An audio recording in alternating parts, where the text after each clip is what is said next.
Hello and welcome back student. मेरा नाम है केशव कुमार और मैं हूं आपका बिजनेस स्टडीज का टीचर। तो हमने डायरेक्टिंग के फर्स्ट पार्ट में पढ़ लिया था डायरेक्टिंग का मीनिंग, उसका इंपॉर्टेंस, सुपरविजन और मोटिवेशन। तो पार्ट सेकंड में अब हम स्टार्ट करने वाले हैं वही एलिमेंट्स ऑफ डायरेक्टिंग के बचे हुए दो और एलिमेंट, जो कि है first element that is leadership. अब देखो लीडरशिप, लीडर आप सबने सुना होगा, बहुत ही कॉमन टर्म है। लीडर मतलब नेता। तो बेसिकली नेता क्या होता है? जो अपने थॉट्स को दूसरों के ऊपर अप्लाई करे। आप क्या है? The one who influence other. एक वो इंसान जो अपने थॉट्स, अपने आइडियाज से दूसरे लोगों को अपनी ओर क्या कर रहा है? इन्फ्लुएंस कर रहा है, अपनी ओर अग्रसर कर रहा है कि आओ मेरी बात सुनो और तुम सब मिलके एक कॉमन गोल के लिए मेरे साथ मिलके काम करो।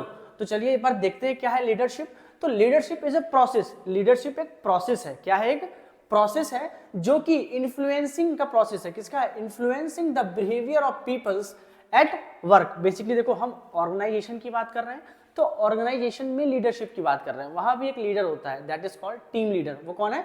Team leaders. तो basically leadership is the process of influencing the behaviour of employ. जो वहां के एम्प्लॉय काम कर रहे हैं, वो एम्प्लॉय बिहेवियर्स को, लोगों के बिहेवियर को इन्फ्लुएंस करते हैं एट वर्क, काम पे, टुवर्ड्स द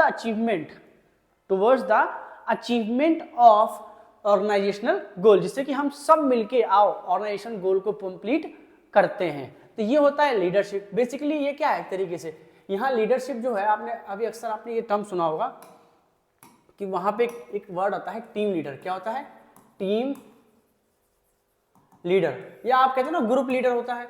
एक ग्रुप होता है 4-5 लोगों का, तो उनका एक लीडर होता है। तो ये वही है सेंटेंस, टीम लीडर या फिर ग्रुप लीडर हो गया यहाँ पे। तो बेसिकली लीडरशिप का जो फीचर है उसमें देखो क्या है, मेनली कम से कम देखो दो लोग तो होंगे। एक कौन? एक वो जो इन्फ्लुएंस कर रहा है, एक लीडर, और एक वो जो इन्फ्लुएंस हो रहा है। ठीक है ना? तो देखो मिनिमम दो लोग तो होंगे। ये एक प्रोसेस है किसका? इन्फ्लुएंस होने का। ये एक प्रोसेस है। Leadership is a process of influencing other. ठीक है, दूसरे लोगों को इन्फ्लुएंस करना है with our own ideas and thoughts, जिससे कि वो सारे लोग मिलकर हमारे कॉमन गोल की ओर क्या करें? फोकस करें और उसको अचीव करने में हमें हेल्प करें बेसिकली। तो प्रोसेस ऑफ इन्फ्लुएंसिंग है। और दूसरा क्या देखो, to get the willing corporation, लोगों को मतलब सहमत करना अपनी ओर कि भाई एक काम करते हैं, मैं जा रहा हूँ नैनीताल। मान लेते हैं कि मैं नैनीताल जा रहा हूँ। तो देखो लीडरशिप क्या होता है, जैसे मान लो 4 दोस्त होते हैं, उनमें एक दोस्त जो होता है वो कहता है यार मैं आज नैनीताल जा रहा हूँ, यार एक काम करते हैं तुम सब भी चलो यार, वहाँ पे ना मैं काम करूंगा, मैं तुम लोगों को ये मजे करवाऊंगा। तो जो क्या है, वो तुम्हें लालच देगा कि चलो मिलके चलते हैं नैनीताल, घूमने में बहुत मजा आएगा, एक साथ बहुत सारा फन करेंगे। तो वो अपने थॉट्स को आपके ऊपर इन्फ्लुएंस कर रहा है, जिससे कि आप सब उसकी बातों में आके वो ट्रिप कर लो किसी तरह से नैनीताल का। तो वो ऑर्गेनाइजेशनल गोल हो गया वो ट्रिप जो है। ठीक है, वो अपने थॉट्स को आपको बता रहा है कि उसे क्यों जाना है। वो आपको बता रहा है कि आपको क्या क्या फायदा होने वाला है अगर आप ऐसा काम करोगे। तो कहीं ना कहीं वो अपने थॉट से आपको इन्फ्लुएंस कर रहा है। It is the process of influencing. और क्या देखो, दूसरों को कॉर्पोरेशन मतलब मिला, उनकी विलिंगनेस को लेना एम्प्लॉय के। ठीक है, नॉट द फोर्सफुल कॉर्पोरेशन। एक तरीके से लीडरशिप क्या है कि लोगों को सहमति से काम करवाना है अपने मन से, जैसे कि वो अपने मन से हमारे साथ मिलकर काम करे, ना कि फोर्सफुल कॉर्पोरेशन।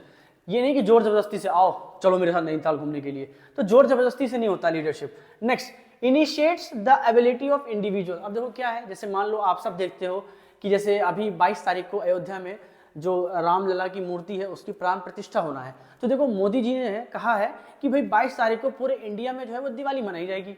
तो देखो एक वो लीडर है, वो लोगों से कह रहा है, तो क्या देखो सारे लोग उसको फॉलो करने वाले हैं।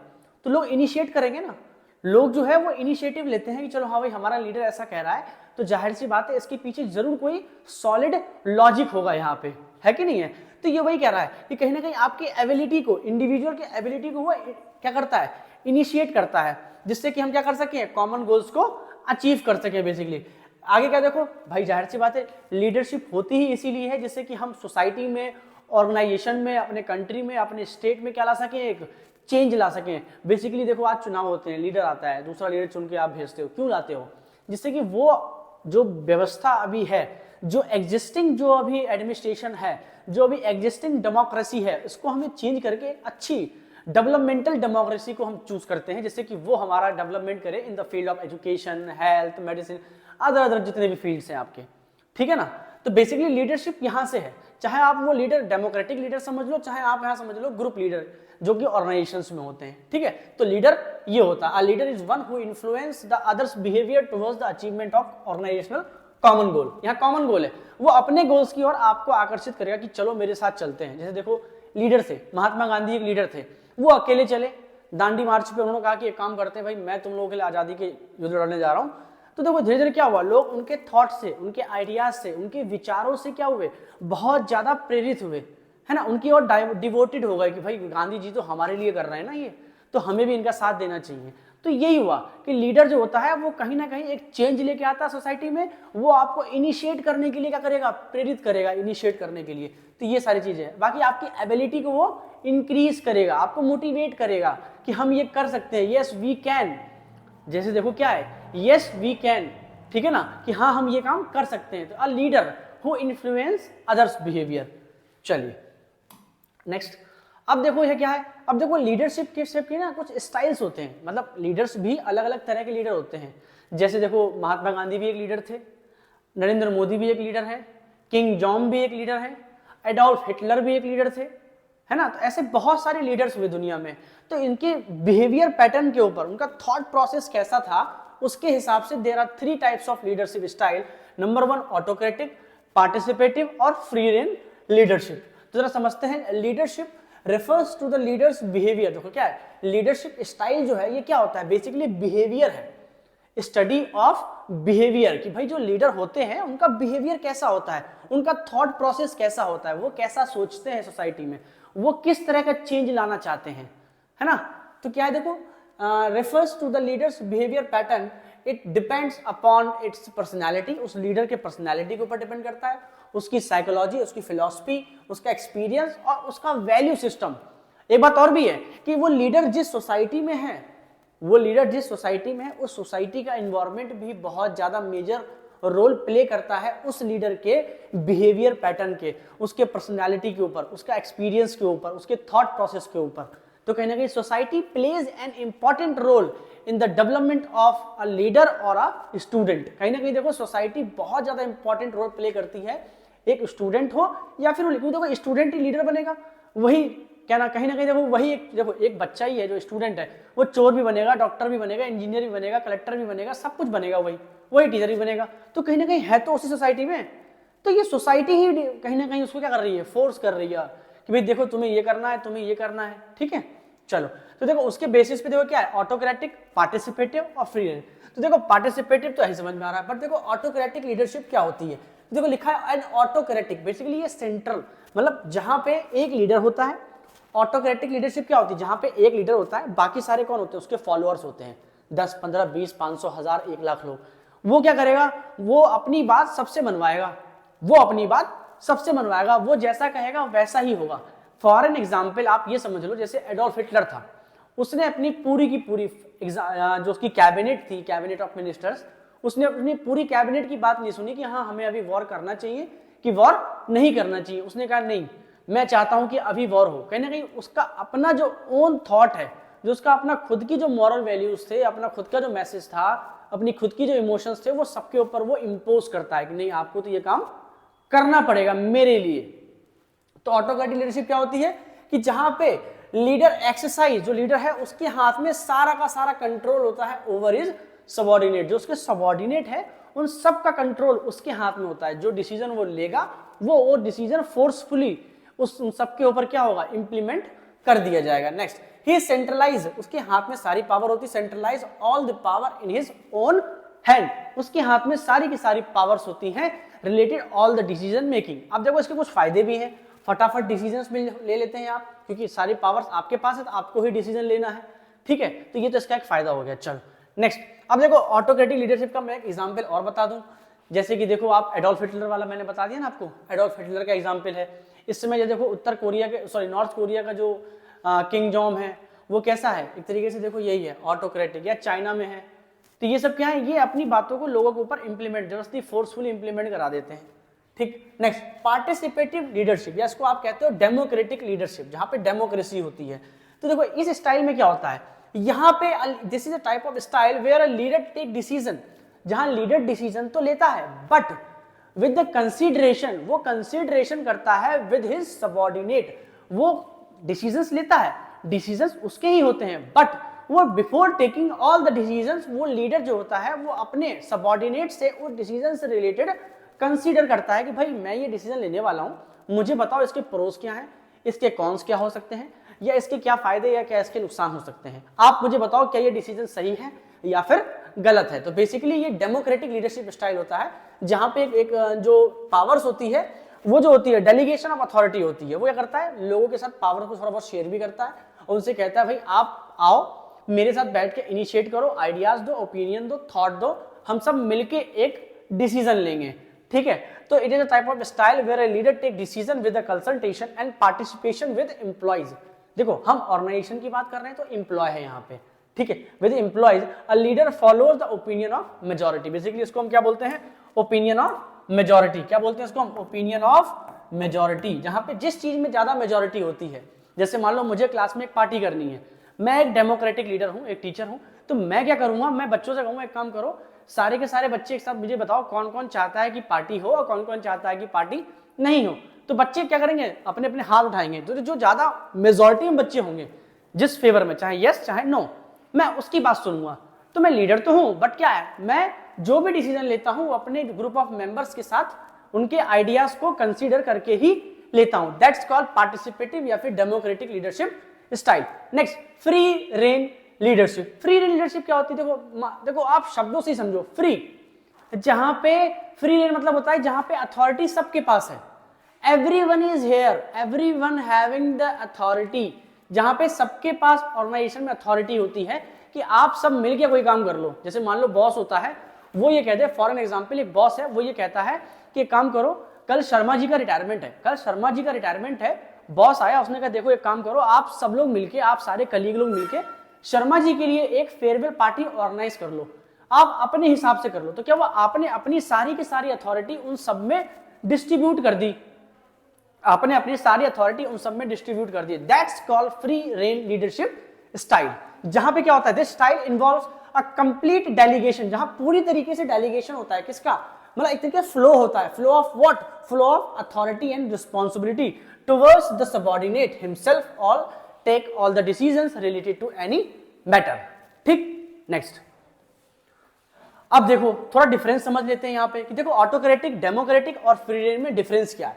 तो देखो मैंने पहले बताया ऑटोक्रेटिक क्या है, it is a type of leadership where a leader only believe is giving his own orders, जहां वो लीडर ये बिलीव करता है कि मेरे ही ऑर्डर्स सबसे अच्छे हैं, वो अपने आइडियाज को ही सबसे ऊपर रखता है, टॉप ऑफ द टॉप पे रखता है हमेशा, ठीक है, वो किसी की बात नहीं सुनता है, ठीक है। नेक्स्ट, पार्टिसिपेटिव में क्या है, जहां वो डिसीजन तो लेता है, जहां वो डिसीजन तो लेता है, बट किससे, कंसीडरेशन या फिर डिस्कशन करता है, किसके साथ, अपने सबऑर्डिनेट के साथ। आई बात समझ में। नेक्स्ट देखो, ये है देखो free rein leadership style, this type of leadership in which a leader lets his subordinate to take all the decisions related to any matter, जहां वो डेलीगेशन ऑफ प्रॉपर अथॉरिटी, भाई आप कर लो, ठीक। नेक्स्ट, अथॉरिटी तो क्या है, तो देखो यहाँ पे अथॉरिटी जो होता है वो सारी की सारी अथॉरिटी किसके पास होती है, पावर किसके पास है इसमें, जो सारे डिसीजन कौन ले रहा है, लीडर ले रहा है, तो लीडर के पास सारी की सारी अथॉरिटी है, अथॉरिटी डेलीगेट नहीं हो रही, no delegation of authority. But यहाँ पे क्या है, यहाँ अथॉरिटी पार्शियली डेलीगेट होती है, थोड़ा थोड़ा सबके साथ। यहाँ क्या होता है, अथॉरिटी आर कंप्लीटली डेलीगेटेड, भाई आप खुद कर लो। तो फ्री रेन में क्या है, फ्री है, वहां सब कुछ फ्री है, अथॉरिटी डेलीगेट हो रही है। पार्टिसिपेटिव मतलब पार्शियली डेलीगेट हो रही है, ऑटोक्रेटिक सब कुछ उसके पास है, किसके पास, लीडर के पास। नेक्स्ट, अब देखो कम्युनिकेशन कैसा है, देखो ये है लीडर, ये है यहाँ पे कौन, लीडर है। देखो ए बी सी, तीन लोग हैं, मान लो डी है, चार है, पांच है, जो भी है। अब देखो क्या, ये अपने आइडियाज, थॉट इन सब के ऊपर इंप्लीमेंट कर देगा, ठीक। तो इसको हम क्या बोलते हैं एक तरीके से, ऑटोक्रेटिक लीडरशिप स्टाइल, ठीक है। अब देखो यहाँ पे क्या है, देखो यहाँ पे देखो लोग मिलके काम कर रहे हैं।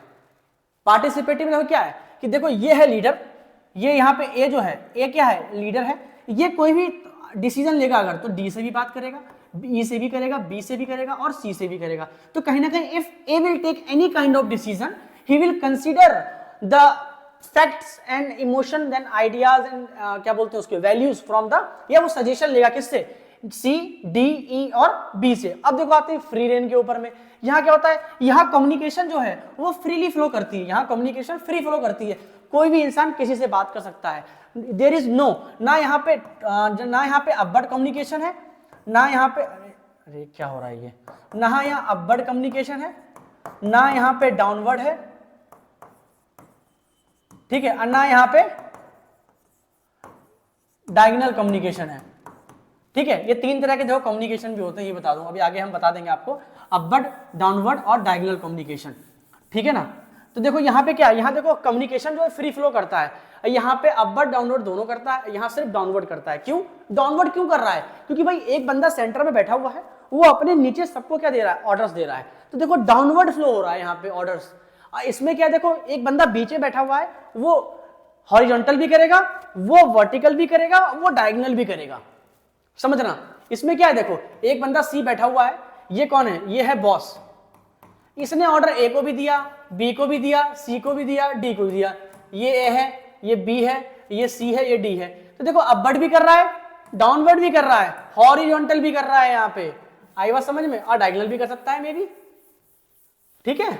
चलो अब देखो इसमें क्या पार्टिसिपेटिव में, यहाँ पे क्या एक लीडर है, इसके बाद देखो यहाँ पे 4-5 लोग हैं, बी है, अरे भाई क्यों नहीं लिखा जा रहा है ये, बी सी डी ई, इसने परमिशन दे दी सबको, भाई सब लोग मिलके एक दूसरे से बातें कर सकते हो आप, all are free to communicate with each other, all are free to communicate with each other, ठीक है। चलो तो यहाँ पे कम्युनिकेशन में क्या है, फ्री फ्लो ऑफ कम्युनिकेशन है, ठीक है। चलिए अब इसका एग्जाम्पल और समझ लो, ऑटोक्रेटिक में मैनेजर, एक मैनेजर के ऊपर सारा एग्जाम्पल समझते हैं। एक मैनेजर है जिसने, ऑटोक्रेटिक में एक मैनेजर है जिसने ये डिसीजन ले लिया कि मुझे एक महीने के अंदर 10 लाख रुपए का टारगेट पूरा करना है स्टॉक का।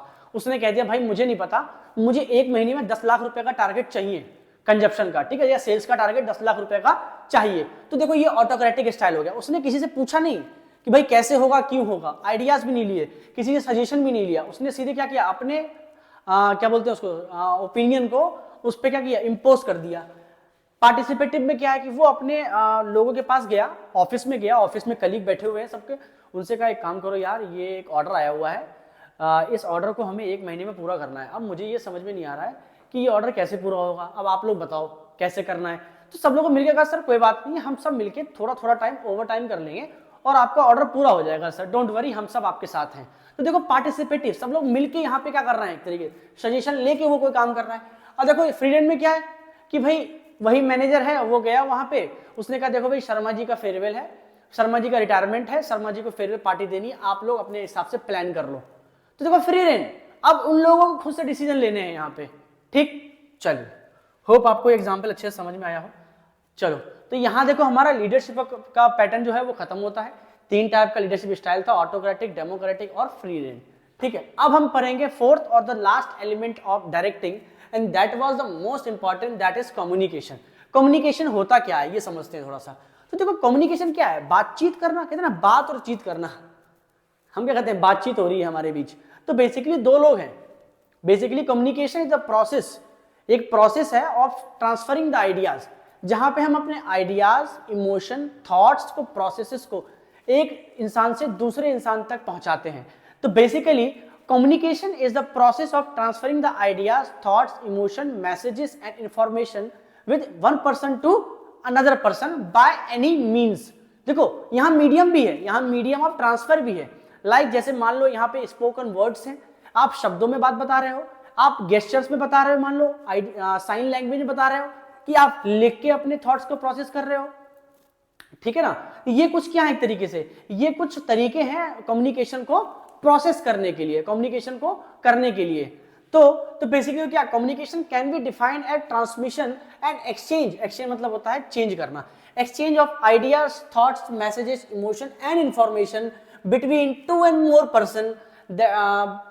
more person by different means. Different means क्या है, देखो स्पोकन वर्ड्स है, रिटन वर्ड्स है, डायग्राम्स है, ग्राफ्स है, बार ग्राफ्स हैं, पिक्चर्स हो सकती हैं, या फिर साइन लैंग्वेज या फिर गेस्चर्स हो सकते हैं बेसिकली। तो देखो होता है ना, मान लो जैसे कोई व्यक्ति है वो बोल नहीं सकता, वो क्या करता है, वो गेस्चर से आपको आइडिया देता है, गेस्चर से, ठीक है ना। जैसे मान लो मुझे किसी से कहना है भाई खाना बहुत अच्छा बना है, मैं क्या कहूँगा, बहुत बढ़िया बहुत बढ़िया, तो क्या गेस्चर है। या कोई पिक्चर दिखा दूंगा, भाई बहुत बढ़िया, देखो फोटो दिखा दी मैंने इसके लिए, ठीक है, लिख के दे दिया आपने या आपने बोल के बता दिया, ठीक है। तो बेसिकली देखो इसके कुछ फीचर क्या है, देखो भाई एक्सचेंज ऑफ आइडिया हो रहा है ना, दो और दो से ज्यादा लोग हैं, डिफरेंट मीन्स होते हैं यहाँ पे, तो ये तो देखो हो गया हमारा कम्युनिकेशन। बहुत इंपॉर्टेंट ज्यादा है लेकिन बहुत इजी डेफिनेशन है, आप आसानी से इसे याद कर सकते हो। Exchange of ideas, thoughts and messages between two and more peoples by different means. Next देखो, अब जो है देखो कम्युनिकेशन में ना एक प्रोसेस है, पता ना, communication is a process of transmission और एक्सचेंज ऑफ आइडियाज। तो प्रोसेस है क्या, जैसे मान लो यहाँ पे देखो एक बंदा है, मैं हूं यहाँ पे सेंडर, मैं यहाँ क्या कर रहा हूँ, मैं यहाँ से मैसेज लिखूंगा, वो मैसेज जो है मैं किसी दूसरे व्यक्ति को भेजूंगा। तो ये हो गया सेंडर और ये हो गया यहाँ बंदा रिसीवर। तो देखो इसके बीच में देखो ये 1 2 3 4 प्रोसेस है, लेकिन देखो बेसिकली देखा जाए इंपॉर्टेंट जो है वो ये वाला प्रोसेस है, इनकोडिंग और डिकोडिंग। कैसे समझना, सेंडर ने मैसेज लिखा, इनकोड किया, भाई इनकोडिंग जब करेगा तो कोई मीडियम होगा इनकोड होने का ना।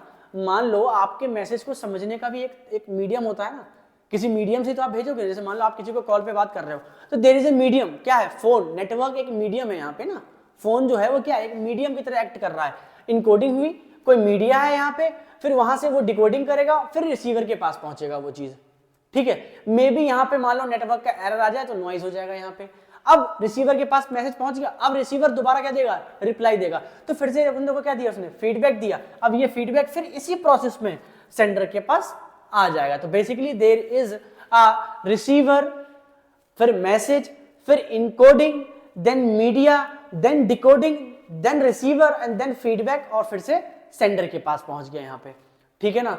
ये सेंडर है, भेजने वाला, उसने मैसेज लिखा, मैसेज को इनकोड हुआ, जिस लैंग्वेज में भी आपको भेजना है, जिस मीडियम से आपको भेजना है, ये मैसेज रिसीवर के पास जाएगा, तो रिसीवर कहीं ना कहीं इसको डिकोड करेगा किसी तरीके से, उसको समझेगा, पिक्चर्स को समझेगा, डायग्राम्स को समझेगा, ठीक है, बातों को समझेगा, वोकैबुलरी को समझेगा, ट्रांसलेट करेगा उसको। मान लो मे बी कि डिफरेंट लैंग्वेज में हो, है ना, तो उसको पहले डिकोड करेगा अपने लैंग्वेज में। मान लो आपने उसको इंग्लिश में दिया है, उसको इंग्लिश नहीं आती है, तो पहले उसको डिकोड करेगा किस में, हिंदी लैंग्वेज में वो, तो ये हो गया डिकोडिंग। मान लो कन्वर्जन, यहाँ पे क्या है, आईडी, कोई भी मैसेज है उसको डिकोड कर रहा है, वो अपने लैंग्वेज में उसको कन्वर्ट कर रहा है, अपनी भाषा में उसको कन्वर्ट कर रहा है, that is called decoding. Then receiver फिर से क्या देगा, फीडबैक देगा, रिप्लाई देगा, उसे हम क्या बोलते हैं, फीडबैक। ऐसे ही लर्न कर लो, इसको एक्सप्लेन नहीं करना है आपको। Sender who sends the message, encoding जहां पे क्या होता है, मैसेज जो है दूसरे लैंग्वेज में कन्वर्ट होता है, जिस लैंग्वेज में आप उसको भेजना चाहते हो। मीडियम पता है आपको, जिस मीडियम से आप उसको भेजते हो। डिकोडिंग, रिसीवर जो होता है वो सेंडर के मैसेज को अपने लैंग्वेज में डिकोड करता है, उसको ट्रांसलेट करता है। फीडबैक पता ही आपको क्या होता है, रिप्लाई या फिर आंसर कह लो उसके लिए, ठीक है। अब देखो यहीं पे कुछ बैरियर्स आते हैं, यहाँ पे कुछ बैरियर्स आते हैं, कुछ समस्याएं आती है ना बात करने में। कई बार दो लोगों से बात करना है, बीच में कोई तीसरा खड़ा हो गया, या फोन से आपने कॉल किया, नेटवर्क नहीं आ रहा, आप बोले आम, उसने सुनाई दिया क्या, काम। आपने बोला आम, उसको क्या सुनाई दिया, काम। आपने बोला हाँ भैया मैंने आम भेजे थे, आपने खाए, उसको क्या सुनाई आ गया, अरे भैया मैंने वो काम भेजा था, आपने किया। गलत समझ जाएगा यहाँ पे, क्यों, कि फॉल्ट किसका है यहाँ पे, ना रिसीवर का है ना ही सेंडर का है, फॉल्ट है नेटवर्क का है यहाँ पे, ठीक है। चलो अभी आगे और समझेंगे कैसे बैरियर्स आते हैं। पहले डिफरेंस समझते हैं फॉर्मल और इनफॉर्मल कम्युनिकेशन का, फिर बैरियर्स पढ़ेंगे एक बार। तो देखो फॉर्मल और इनफॉर्मल कम्युनिकेशन होता क्या है, तो देखो फॉर्मल और इनफॉर्मल, तो देखो बेस्ड ऑन फॉर्मल मतलब देखिए फॉर्मल मतलब जहां पे एक ऑर्गेनाइजेशन होता है, तो ऑर्गेनाइजेशन में एक फॉर्मल स्ट्रक्चर है जहां सुपीरियर सबऑर्डिनेट के साथ बातचीत करेगा, जहां पे क्या है, कम्युनिकेशन का फ्लो टॉप टू बॉटम हो रहा है, ऊपर से नीचे की ओर फ्लो कर रहा है। और इनफॉर्मल में क्या करता है, यहाँ पे कहीं पे भी आप बात कर सकते हो। मान लो आपके दोस्त या आपके घर में आप बातचीत कर रहे हो, तो यहाँ पे कोई एक तरीके से हॉरिजॉन्टल या वर्टिकल या टॉप टू बॉटम कम्युनिकेशन नहीं है। यहाँ आप अपने दोस्त से कुछ भी बोल सकते हो, कभी भी बोल सकते हो और किसी भी तरीके से बोल सकते हो, but in the organisation structure वहां पे आपको फॉर्मल कम्युनिकेशन फॉलो करना। कहते हैं ना, फॉर्मल ड्रेस में आओ बेटा, टाई होनी चाहिए, बेल्ट होनी चाहिए, नेल्स कट होने चाहिए, अच्छे से हेयर्स ठीक होने चाहिए, ठीक है। वो क्या, एक फॉर्मल, एक एथिकल कोड ऑफ कंडक्ट होना चाहिए, प्रॉपर कोड ऑफ कंडक्ट, ठीक है। एक क्या है, देखो एक सिस्टमैटिक और ऑर्डर नेचर होना चाहिए। ये क्या अनसिस्टमैटिक है। यहाँ देखो क्या, स्पीड ऑफ कम्युनिकेशन जो होता है वो स्लो होता है। क्यों, ऊपर से मैसेज नीचे, मान लो बॉस ने मैसेज दिया किसको, सुपरवाइजर को, तो बॉस के पास से आया डायरेक्टर के पास, डायरेक्टर के पास से आया मैनेजर, मैनेजर के पास से आया सुपरवाइजर, तो it will take some time, वहां टाइम भी जाएगा और कहीं ना कहीं मैसेज में भी क्या होगा, गड़बड़ा जाएगा कुछ ना कुछ। अब देखो इनफॉर्मल में क्या, देखो बहुत जल्दी है, टाइम सेविंग है। भाई आपको अपने दोस्त से कुछ कहना है, ठीक है, भले आप कंपनी के बॉस हो, सीधे पहुंच जाओगे, हाँ भाई सुपरवाइजर कैसा है, ये काम कर दे भाई। समझना एक बात को ना, आप अपने दोस्त से कोई भी बात कहते हो तो फटाफट बोल देते हो, क्या ज्यादा टाइम लेते हो आप वहां पे, आपका प्रोसेस जो है वो टाइम कंज्यूमिंग है नहीं है वहां पे, तो ये क्या देखो टाइम कंज्यूमिंग है। बेसिकली फॉर्मल कम्युनिकेशन कहाँ होता है, ऑफिशियल में होता है, ऑफिस में होता है। बेसिकली वहां चीजें आप मैसेजेस प्रॉपर एक एथिकल कोड ऑफ कंडक्ट में रूल्स एंड रेगुलेशंस के साथ लिखते हो, ठीक है ना। ये अनऑफिशियल होता है, यहाँ पे आपको मैसेज लिखने के टाइम किसी भी तरह की प्लानिंग की जरूरत नहीं है। नेक्स्ट सब्जेक्ट मैटर देखो क्या है, तो देखो फॉर्मल कम्युनिकेशन में सब्जेक्ट मैटर जो होता है वो सिर्फ काम से रिलेटेड होता है। क्या होता है, सिर्फ काम से रिलेटेड, आप सिर्फ काम की ही बात करोगे, है ना। बट यहाँ क्या देखो पर्सनल मैटर भी डिस्कस हो रहा है, भाई यार मतलब मेरे घर में इतनी प्रॉब्लम है, मुझे लोन देना है, ये करना है, वो करना है, मुझे पार्टी करनी है, मतलब जो भी है। यहाँ आप एक तरीके से दोस्त से बातें कर रहे हो, तो आप किसी भी तरह की बात कर सकते हो, ठीक है, पर्सनल और वर्क दोनों तरह की बात, मतलब वहां पे क्या है सिर्फ वर्क बातें होंगी। आगे ऑब्जेक्टिव देखो क्या होता है, देखो फॉर्मल कम्युनिकेशन का एक ही ऑब्जेक्टिव होता है, ऑर्गेनाइजेशन के गोल को अचीव करना, ऑर्गेनाइजेशन के गोल को अचीव करना। बट इनफॉर्मल में क्या होता है, एक तरीके से इमोशन को क्या होता है भाई, इमोशनली आप किसी से बात करते हो, ठीक है, तो वहां पे आपकी पर्सनल नीड्स को आप अचीव करते हो, पर्सनल नीड्स के लिए बात करते हो। नेक्स्ट एक और डिफरेंस का मैंने टैग लगा रखा है यहाँ पे, इसको समझते हैं। देखो फॉर्मल और इनफॉर्मल के बीच, तो देखो फॉर्मल में क्या, देखो ये एक फिक्स्ड मीडियम है, ये क्या है, एक फिक्स्ड मीडियम ऑफ कम्युनिकेशन है, जहां पे कहा क्या होता है, देखो एक फ्री फ्लो ऑफ कम्युनिकेशन नहीं होता, जहां पे क्या है टॉप टू बॉटम फ्लो होता है, जहां पे कम्युनिकेशन जो होता है वो टॉप टू बॉटम फ्लो होता है। अगर बॉटम से टॉप पे जाता भी है इन केस, तो एक प्रॉपर क्या एक बैरियर्स लगे होते हैं जगह जगह पे, एक क्या है एक स्टेज है कि भाई आप मान लो एक बीइंग अ लेबर, आपको अपने बॉस से कोई बात पहुंचानी है, तो आप क्या कहोगे, जो एक लेबर है वर्कर वो अपने सुपरवाइजर को बोलेगा, सुपरवाइजर अपने प्रोडक्शन मैनेजर को बोलेगा, प्रोडक्शन मैनेजर जनरल मैनेजर को बोलेगा, जनरल मैनेजर में भी डायरेक्टर को बोलेगा, तब जाके आपकी बात ऊपर तक पहुंच पाएगी। तो ये क्या प्रोसेस कैसा है, टाइम कंज्यूमिंग प्रोसेस है, अब बहुत स्लो भी है ये, ठीक है, ये फिक्स सिस्टम है ही नहीं। इनफॉर्मल सिस्टम जो क्या है जिगजैग है, कोई भी इंसान किससे बात कर सकता है, ये जिगजैग है, ऐसे किसी से बात कर लो जिगजैग इस तरह से, ठीक है, कोई भी इंसान किसी से भी बात कर सकता है, वो इनफॉर्मल है। फॉर्मल में क्या है, देखो ए बात करेगा बी से, अब बी बात करेगा सी से, इस तरीके से होता है फॉर्मल कम्युनिकेशन, ठीक है। यहाँ देखो फॉर्मल में देखो क्या है, फॉर्मल में आप जो भी मैसेज बात करते हो वो सब रिलायबल है, रिलायबल, आप उस पर भरोसा कर सकते हो क्योंकि वो ऑफिशियल बातें हैं, आप वहां पे झूठ नहीं बोलोगे, आप वहां पे कोई भी मिस प्रोनाउंसिएशन नहीं करोगे, आप कोई एक्स्ट्रा मैसेज वहां पे डिकोड नहीं करोगे, कोई फालतू की बात नहीं करोगे। बट इनफॉर्मल में क्या है, आधे से ज्यादा बातें जो होती हैं वो इंटरपर्सनल होती हैं, आप पर्सनल टॉक कर रहे हो, आप वहां 2 बातें काम की भी बोलोगे और 6 बातें आप बिना काम की भी बोलोगे, ठीक है। तो ये क्या है, ये रिलायबल नहीं है, आप इसकी बातों पे, इस मैसेज पे पूरी तरीके से ऑथेंटिसिटी नहीं होती है। नेक्स्ट फॉर्मल कम्युनिकेशन स्लो होता है, ज्यादातर देखो रिटन फॉर्म में होता है, बट जो इनफॉर्मल कम्युनिकेशन होता है बहुत ज्यादा फास्ट होता है और बहुत ज्यादा हम वर्बली बात करते हैं दोस्तों से। क्या आपने देखा कभी किसी एक दोस्त ने दूसरे दोस्त को चिट्ठी लिखी हो, नहीं ना। लेकिन फॉर्मली क्या होता है, मान लो आपको बॉस से कोई बात करनी है तो आप प्रॉपर क्या दोगे, एक एप्लीकेशन दोगे या आप एक मीटिंग शेड्यूल करोगे अपनी, ठीक है ना। यहाँ पे चलो यहाँ ऑथेंटिसिटी होती है मैसेज में, वहां पे नहीं होती है, ठीक है। चलो नेक्स्ट, अब देखो ये लास्ट टॉपिक है यहाँ पे, बैरियर्स ऑफ इफेक्टिव कम्युनिकेशन।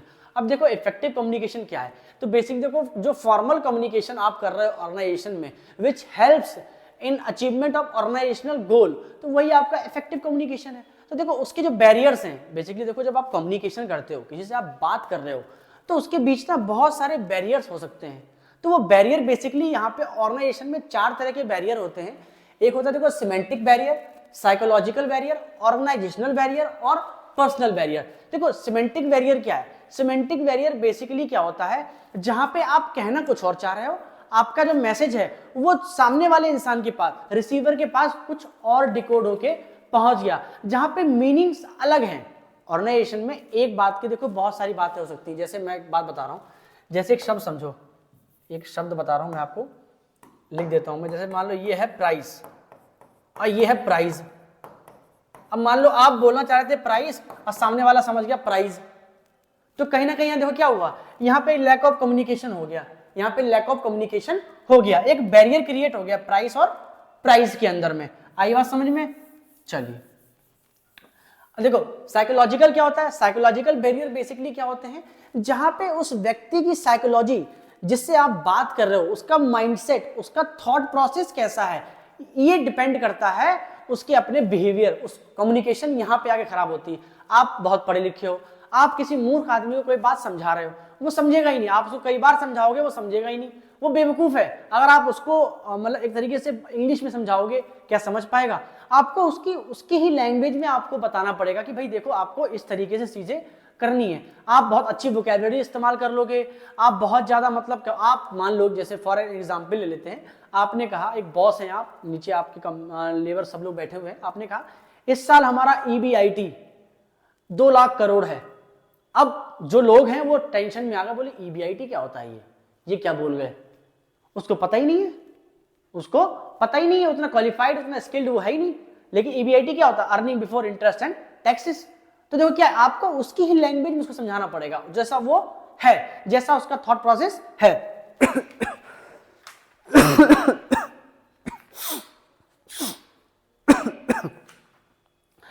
तो देखो क्या है, तो देखो सिमेंटिक में क्या है, देखो डिफरेंट मैसेजेस, सिमेंटिक बैरियर्स क्या थे?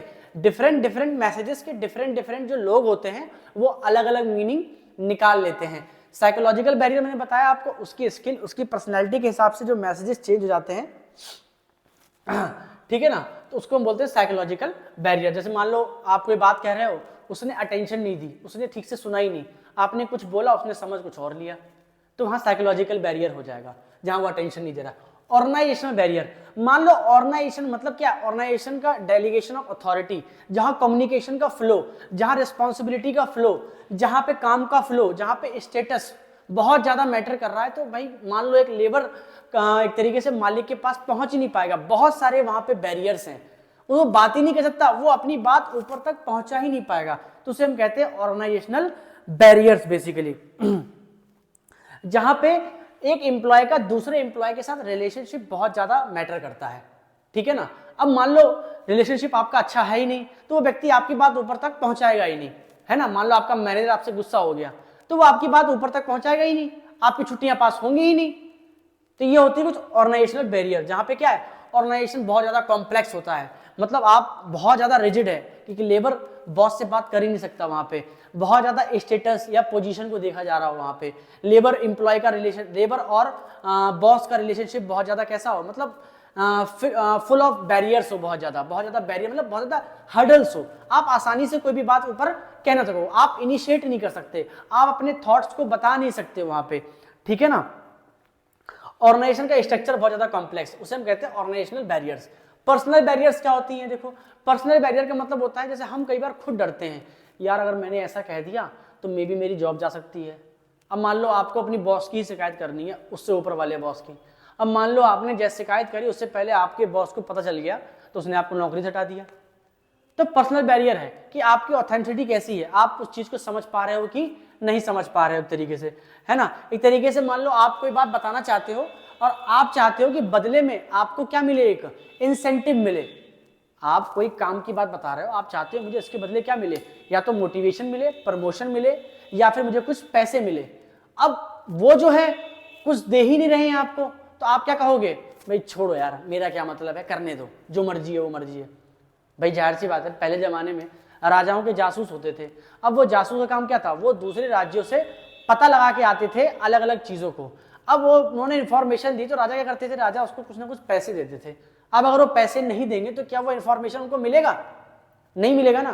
तो बेसिकली ये होता है आपके पर्सनल बैरियर्स यहाँ पे काम करते हैं। अब थोड़ा सा और समझ लेते हैं एक तरीके से, broadly express message. Semantic barrier देखो क्या है, कुछ पॉइंट से समझ लो। ब्रॉडली एक्सप्रेस मैसेज, जहां आपका जो मैसेज है वो इतना बड़ा है ना कि जो लेबर क्लास है उसको समझ ही नहीं पा रहा है, उसमें ऐसे ऐसे वर्ड्स लिखे हुए हैं जो आपके बॉस ने कहा कुछ और था और आपने अपने शब्दों में, जैसे मान लो मैनेजर है, वो बॉस के पास गया, बॉस ने उसको एक रिपोर्ट दी और उससे कहा ये रिपोर्ट जाके नीचे के स्टाफ्स को अच्छे से समझा दो।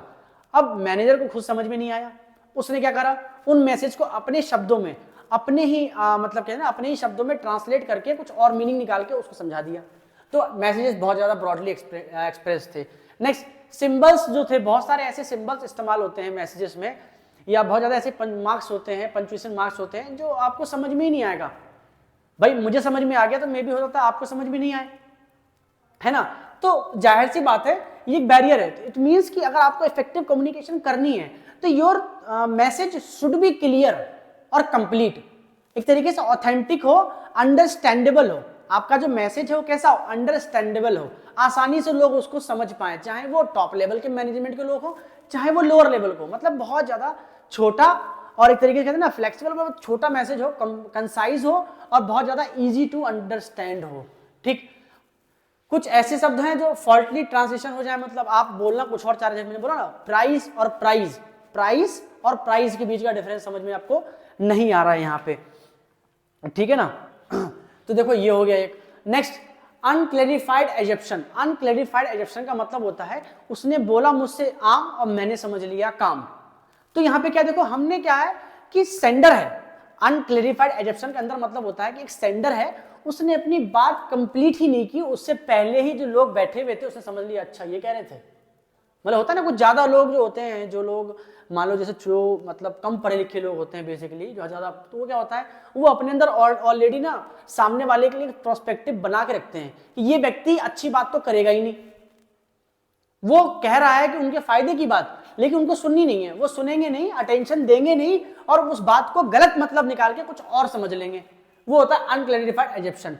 टेक्निकल जार्गन, इसका मतलब होता है कि मैसेजेस में कुछ ऐसे शब्द होते हैं जो बहुत ज्यादा टेक्निकल होते हैं। जैसे देखो मैंने बताया ना आपको EBIT, जैसे एक मैनेजर है, बॉस है, वो कह रहा है this year our EBIT is going up by 2.5%। अब लोग समझ रहे हैं EBIT क्या है। तो कुछ ऐसे टेक्निकल शब्द, ऐसे साइंटिफिक शब्द, ऐसे साइंटिफिक वर्ड्स आपको अपने मैसेजेस में इस्तेमाल नहीं करना है अगर आप लोअर लेवल कम्युनिकेशन कर रहे हो, तो नीचे के लोगों से बात कर रहे हो। हाँ, इन केस एक मैनेजर दूसरे मैनेजर से बात कर रहा है तो इट्स ओके, वहां पे तो चल जाएगा, क्योंकि दोनों का जो अंडरस्टैंडिंग का जो लेवल है वो सेम है, हायरार्की सेम है, लेवल ऑफ अथॉरिटी सेम है। बॉडी लैंग्वेज या गेस्चर लैंग्वेज अलग अलग हो सकते हैं मे बी। साइकोलॉजिकल देखो क्या है, प्रीमेच्योर इवैल्यूएशन। प्रीमेच्योर इवैल्यूएशन होता है कि आप किसी शब्द को भाई या कोई मैसेज को पढ़ने से पहले आप वो कहना कुछ और चाह रहा है, आप उसको कुछ और ट्रांसलेट कर रहे हो, आप अटेंशन नहीं दे रहे हो एक तरीके से, है ना। आप जो है अटेंशन नहीं दे रहे हो बात में शब्दों को, जैसे मान लो राम ने श्याम को कहा, फिर श्याम ने मोहन को कहा, मोहन ने सोहन को कहा, तो राम से सोहन तक मैसेज को पहुंचने में उस मैसेज का जो मेन मोटिव था वो मोटिव ही चेंज हो गया, वो मोटिव ही चेंज हो गया वहां पे, ठीक है। या डिस्ट्रस्ट, आपको अपने एम्प्लॉय के ऊपर भरोसा ही नहीं है, भरोसा ही नहीं है आपको, वो अगर आप तक आ रहा है कोई बात बताने के लिए तो आप उसकी बात सुनोगे ही नहीं, आप उसकी बात मान ही नहीं रहे हो, तो ये होता है आपका डिस्ट्रस्ट। एक तरीके से आपको अपने लेबर्स के ऊपर, अपने सुपरवाइजर के ऊपर भरोसा ही नहीं है। नेक्स्ट, ऑर्गेनाइजेशन का बैरियर क्या सा होता है, देखो तो देखो ऑर्गेनाइजेशन की पॉलिसी या उसके रूल्स एंड रेगुलेशन या स्टेटस, लमसम चीजें एक ही हैं भाई। देखो क्या है, उसकी पॉलिसी ऐसी है कि आप डायरेक्टली अपने बॉस से बात नहीं कर सकते, तो भैया बैरियर हो गया एक। फिर आपके यहाँ रूल्स एंड रेगुलेशन है कि आपको अगर छुट्टी लेनी है तो आपको 1 महीने पहले ही क्या देना है, एक एप्लीकेशन देना है अपने मैनेजर को। तो देखो क्या है, रूल्स एंड रेगुलेशन इतनी ज्यादा टफ है कि कहीं ना कहीं आप प्रॉपरली कम्युनिकेट नहीं कर पा रहे हो to his upper level of management, ठीक है ना। स्टेटस, भाई एक लेबर जो है वो मैनेजर से बात करने में हमेशा घबराता है, स्टेटस का डिफरेंस है, ठीक है ना। कॉम्प्लेक्स, ऑर्गेनाइजेशन का स्ट्रक्चर जो है वो बहुत ज्यादा कॉम्प्लेक्स है, रिजिड है, जहां पे टॉप लेवल और मिडिल लेवल और लोअर लेवल के बीच बहुत ज्यादा डिफरेंस है, कम्युनिकेशन चैनल ही प्रॉपर मेंटेन नहीं किया गया है, ग्रीवेंस सेल नहीं है, लोगों के बीच जो डिस्ट्रीब्यूट हो रहे हैं वो सॉल्व करने के लिए टॉप लेवल वहां पे आ ही नहीं रहा है। लोग मतलब कहते हैं ना, मान लो 2 लोगों के बीच झगड़ा हो गया, 2 लेबर्स के बीच, अब टॉप लेवल के लोग जो हैं वो कह रहे हैं छोड़ो कोई मतलब ही नहीं है, तो वो इंटरप्ट कर ही नहीं रहे, झगड़ा करने दे रहे हैं, बात बढ़ जाएगी और ऐसे का नुकसान होगा, लेकिन क्या है वो जाके वहां पे झगड़े को सॉल्व नहीं कराएंगे। नेक्स्ट, बहुत सारी ऐसी फैसिलिटीज होती हैं, जैसे कि मान लो बहुत सारे ऐसे कंप्लेंट बॉक्स होता है ना, मतलब कंप्लेंट बॉक्स होता है, मैसेज बॉक्स होता है, सजेशन बॉक्स होता है, ऑर्गेनाइजेशन में ऐसे बहुत सारे बॉक्सेस होते हैं, ऐसे बहुत सारे बॉक्सेस होते हैं जहां पे एक एम्प्लॉय अपने लिए मतलब जैसे मान लो कोई प्रॉब्लम है अगर, तो वो प्रॉब्लम क्या करेगा, कंप्लेंट बॉक्स में लिख के उसमें डाल देगा, और फिर क्या है देखो मैनेजर जाके उसको जब कभी खोलेगा तो उसको पढ़ेगा और फिर उसका सोल्यूशन देगा उसको, ये होता है। Next, personal barrier. अब देखो पर्सनल बैरियर क्या है, देखो मैंने पहले ही आपको बताया था, रिलेटेड टू मी, मतलब जो इंसान कम्युनिकेट करना चाह रहा है अपने से ऊपर के लेवल ऑफ अथॉरिटी वाले पर्सन से, भाई देखो क्या है, वो डरेगा, फियर ऑफ चैलेंज है, भैया मैं कहूँ कि ना कहूँ, पता नहीं क्या होगा मेरे साथ, बॉस कैसे रिएक्ट करेंगे अगर मैं ऐसा कहूंगा, तो कहीं ऐसा तो नहीं मेरी ही गलती प्रूव हो जाएगी कल को। मान लो मैं इसकी शिकायत कर रहा हूँ, वो इंसान बहुत ज्यादा पावरफुल है कंपनी में, मैंने उससे शिकायत करी, उन्होंने उससे कह दिया तो उसने मुझे डांट लगा दी। देखो क्या, देखो जहां पे एक तरीके से कॉन्फिडेंस है ही नहीं आपको अपनी बातों पे, है ना, कि सुपीरियर, और जहां पे एक सुपीरियर को अपने सबॉर्डिनेट के ऊपर कॉन्फिडेंस है ही नहीं कि भाई मेरा जो सबॉर्डिनेट है ये अच्छी बातें बता रहा है मुझे, या काम की बातें बता रहा है, मुझे उससे मतलब ही नहीं है, वो कुछ भी करे, मुझे उसके थॉट्स, आइडियाज, इमोशन, वैल्यूज से कोई मतलब है ही नहीं, ठीक है। जहां पे क्या देखो कम्युनिकेशन चैनल ही प्रॉपर नहीं है, जहां पे कम्युनिकेशन चैनल ही प्रॉपर नहीं है एक तरीके से, जहां पे अनविलिंगनेस है, क्या देखो अनविलिंगनेस टू कम्युनिकेट, जहां उसका मन ही नहीं होता बात करते ना। आप कई जगहों पे देखो क्या है, आप छुट्टी आपको पता है कि आप अपनी अगर मैम से एक्स्ट्रा पूछोगे कि ma'am may I go to drink water, एक बार पूछ लिया ठीक है, 2 बार पूछ लिया ठीक है, तीसरी बार आपका मन खुद जानता है कि अब अगर आपने पूछा तो मैडम मुझे पीटने वाली है पक्का, तो वो क्या हो गया अनविलिंगनेस टू कम्युनिकेट। आपको पता है कि पूछने के बाद मेरे साथ क्या होने वाला है, मेरा मन ही नहीं कर रहा है पूछने का, छोड़ यार भाई डांट पड़ जाएगी, ठीक। लैक ऑफ प्रॉपर इंसेंटिव, जहां पे देखो क्या इंसेंटिव नहीं मिल रहा है। आप अगर कुछ अच्छा करके दे रहे हो, आप अगर कुछ अच्छा बता रहे हो, कम्युनिकेट कर रहे हो, तो आपको बदले में कोई प्रॉपर इंसेंटिव नहीं मिल रहा, चाहे वो फाइनेंशियल हो चाहे फिर वो नॉन फाइनेंशियल इंसेंटिव्स हो। मैंने पहले बताया आपको इंसेंटिव्स नॉन फाइनेंशियल और फाइनेंशियल क्या क्या होती हैं, पार्ट 1 में मोटिवेशन में, ठीक है। तो होप ये 4 ऑर्गेनाइजेशन के बैरियर आपको अच्छे से समझ में आया हो। इनसे रिलेटेड अगर कोई भी प्रॉब्लम हो, देखो पहले बता दूं, इसको बहुत ज्यादा डिटेल आपको एक्सप्लेन नहीं करना है, ना ही आपके बोर्ड में आने वाला है कि आपको बहुत ज्यादा डिटेल, बस क्या देखो सिमेंटिक बैरियर आ गया तो आप बता दोगे उसमें क्या प्रॉब्लम हो सकती है, कि भाई एक message different people different meaning निकाल सकते हैं। कोई एक मैसेज है, वो 2 अलग लोग अगर उस मैसेज को पढ़ेंगे तो दोनों के लिए अलग अलग मतलब होगा, तो वो होता है सिमेंटिक बैरियर। तो इस तरह के आपको बस खाली आंसर लिखना है, तो बहुत ज्यादा इस पे फोकस नहीं करना है, ये सिर्फ खाली आपको डेफिनेशन बेस आएगा, सिमेंटिक, साइकोलॉजिकल, ऑर्गेनाइजेशन और पर्सनल बैरियर्स। बस आपको उसके नाम ध्यान रखने हैं कि जब आप उसका डेफिनेशन लिखोगे तो नीचे उसको कुछ एग्जांपल्स भी लिखोगे, जैसे कि ये लिखे हुए हैं। तो होप ये चार्ट आपको बहुत ज्यादा हेल्प करेगा, तो चार्ट को अच्छे से बना लेना, बहुत ज्यादा इंपॉर्टेंट है ये फ्लो चार्ट, ठीक है ना। In case you have any doubt related to this chapter directing, तो आप मुझे नेक्स्ट वीडियो में बता देना, चाहे इसी वीडियो कमेंट में कर देना, मैं कोशिश करूंगा कि अपने अगली वीडियो में उसको सोल्यूशन दे सकूं आप लोगों के लिए। होप आपको समझ में आया हो। Thank you and have a nice day.